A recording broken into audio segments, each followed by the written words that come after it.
നമ്മളെല്ലാവരും നോമ്പ് നോൽക്കുന്നവരാണ്.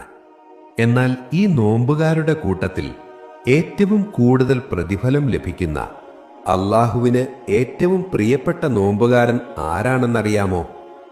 ഒരിക്കൽ നബി സല്ലല്ലാഹു അലൈഹി വസല്ലമയോട് ഒരാൾ ചോദിച്ചു, നോമ്പെടുക്കുന്നവരിൽ ഏറ്റവും നല്ല പ്രതിഫലം ലഭിക്കുന്നത് ആർക്കാണ്? അവിടുത്തെ മറുപടി ഒറ്റ വാചകമായിരുന്നു, നിങ്ങളിൽ ഏറ്റവും കൂടുതൽ അള്ളാഹുവിനെ ദിക്ർ ചെയ്യുന്നവനാണ്.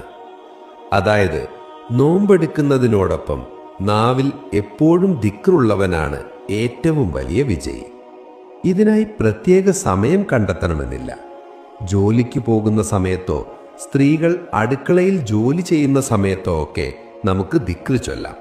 ദിവസവും വെറുതെ കളയുന്ന ഈ സമയങ്ങൾ ദിക്റിലൂടെ വലിയ പ്രതിഫലം കിട്ടുന്ന ഇബാദത്താക്കി മാറ്റാം. ഈ റമദാനിൽ എപ്പോഴും നാവിൽ ദിക്ർ പതിവാക്കാൻ നിങ്ങൾ തയ്യാറാണോ? ഇൻഷാ അല്ലാ എന്ന് താഴെ കമന്റ് ചെയ്യൂ.